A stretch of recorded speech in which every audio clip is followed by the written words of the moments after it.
Alô, pessoal, amigos e amigas, estamos juntos aqui no nosso pós-jogo aqui do Conversa de Torcedor, Copa Sul-Americana e em São Januário, que teve protestos da torcida do Vasco.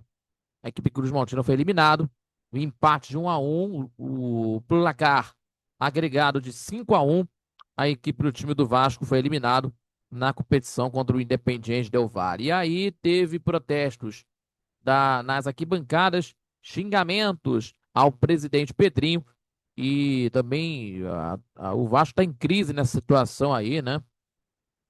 E principalmente, né, no jogo que o Vasco perdeu na primeira partida pelo placar de 4-0 lá no Equador, 1-1 em São Januário, 5-1 na soma dos resultados. E a equipe do Vasco precisaria, né, de fazer, de devolver a goleada sofrida no primeiro jogo, né? Criou oportunidades, mas não conseguiu, não conseguiu ter um bom aproveitamento. O desempenho que provocou aí de protestos da torcida contra o presidente Pedrinho e também aos jogadores dentro de campo. E tendo aí o Ferretti fazendo gol de cabeça para a equipe do Vasco, evitando mais uma derrota do Vasco. E a equipe do Del Valle fez o gol com o Spinelli, jogador aí da equipe do Del Valle, que agora a equipe equatoriana está a 12 jogos sem perder nesse período. Então vai encarar contra a equipe do Muzuki Runa no clássico equatoriano nas oitavas de final da competição. Então vamos falar aqui de tudo isso que aconteceu nessa partida em São Januário, mas antes disso, se inscreva no canal do YouTube, compartilhe os nossos vídeos e deixando aquele like, seu joinha, que ajuda muito no nosso crescimento do canal, também fortalece o nosso trabalho e também acompanha para as redes sociais do Conversa de Torcedor. E não esquecendo o nosso Conversa de Torcedor Notícias, terça e quintas-feiras, às 18 horas, aqui no canal do YouTube, do Conversa de Torcedor, e às 11 da manhã, de todo sábado, na Rádio Nosso Senhor de Copacabana 98.7 FM, acompanhando aí pela Dial 98.7 FM, também pelo site radioinsc.com, além pela Radiosnet, YouTube do Conversa de Torcedor, com a nossa transmissão ao vivo, falando de tudo que está acontecendo no futebol do Rio, também as informações aí sobre a seleção brasileira também, o esporte em geral, com muita opinião e com informação, com o Alberto Baird, Geraldo Rodrigues e eu, com toda a equipe, para você e por você, ouvinte e assistente do Conversa de Torcedor, tá bom?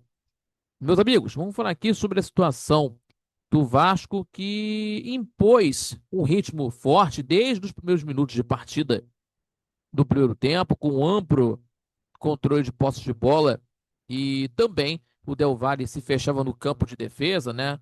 E tentando, enquanto recuperava a bola, tentava acelerar as transições para o ataque pelos lados, né? O Vasco da Gama criava as melhores oportunidades no jogo mas faltava calma para tentar concluir nesses lances. E o Ferretti teve duas oportunidades para fazer o gol, né?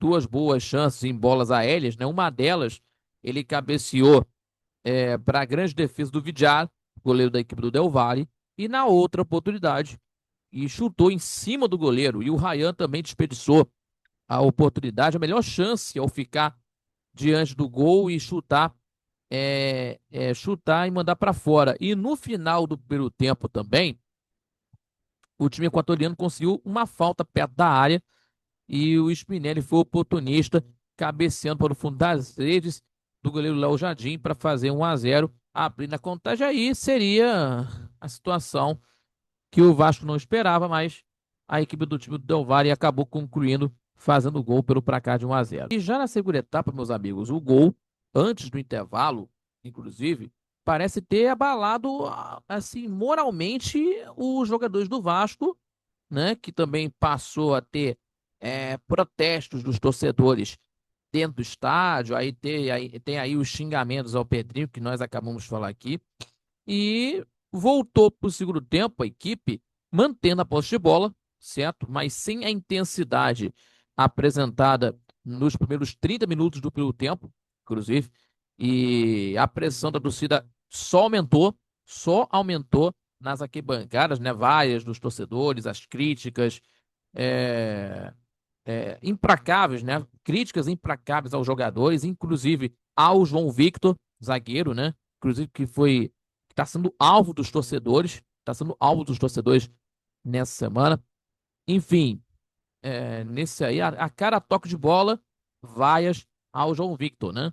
E apesar do protesto também, o zagueiro ajudava bastante na construção de jogadas, né? Da construção de jogadas, e foi dele o lançamento que culminou o gol de empate do Vasco com o gol do Ferretti, certo? Que por poucos minutos, né? Pareceu que, assim, parece que o Vasco que poderia tentar dar mais um gás para tentar buscar o resultado. Só que não. O Del Valle soube cadenciar, esfriar o jogo para tentar controlar as ações, assegurando esse resultado para avançar na próxima fase, para encarar nesse clássico equatoriano, né, contra a equipe do Buzuki Runa, nesse clássico na Sul-Americana. E também com os protestos que aconteceram aí no estádio, né, é, apoiou bastante na primeira etapa o torcedor, né, que foi para as arquibancadas lá em São Januário. E a partir do gol do Del Valle, o gol do Spinelli, aí teve aí essas situações aí dos gritos de time sem vergonha, vaias dos torcedores, até também se estenderam a todo o elenco do Vasco.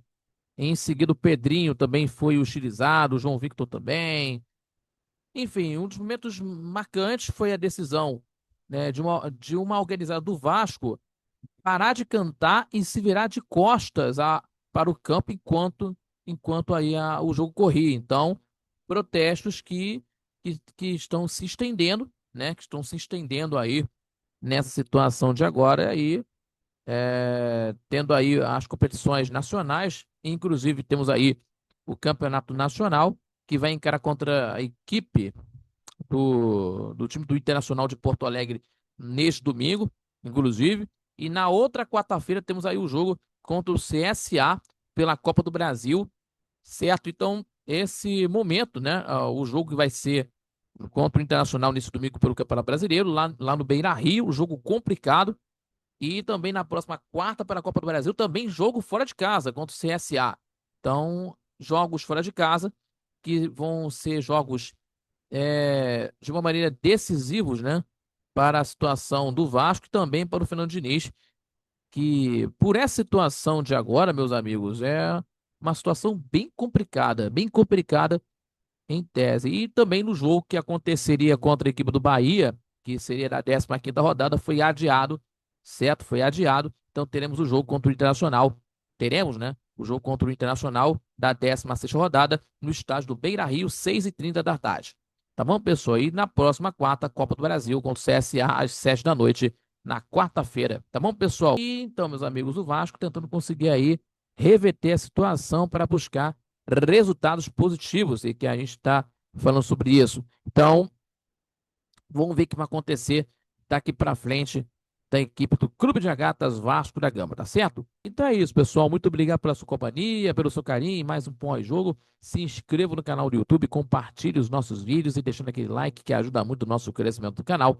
Também fortalecer o nosso trabalho e também acompanhando também pelas redes sociais do Conversa de Torcedor. E não esquecendo, em Conversa de Torcedor Notícias, terça e quintas-feiras, 18 horas no canal do YouTube e também às 11 da manhã de todo sábado temos aí o nosso Conversa de Torcedor ao vivo pela rádio Nossa Senhora de Copacabana, 98.7 FM, também acompanhando pelo site radioNSC.com, pela Radiosnet, acompanhando de tudo que está acontecendo aí no mundo do futebol, carioca, também do esporte em geral, do esporte internacional e também do Brasil, seleção brasileira com muita opinião e também com informação para você, tá bom? Muito obrigado pela companhia, fique com Deus e até o próximo pós-jogo aqui do Conversa de Torcedor. Valeu, galera, aquele abraço e até a próxima.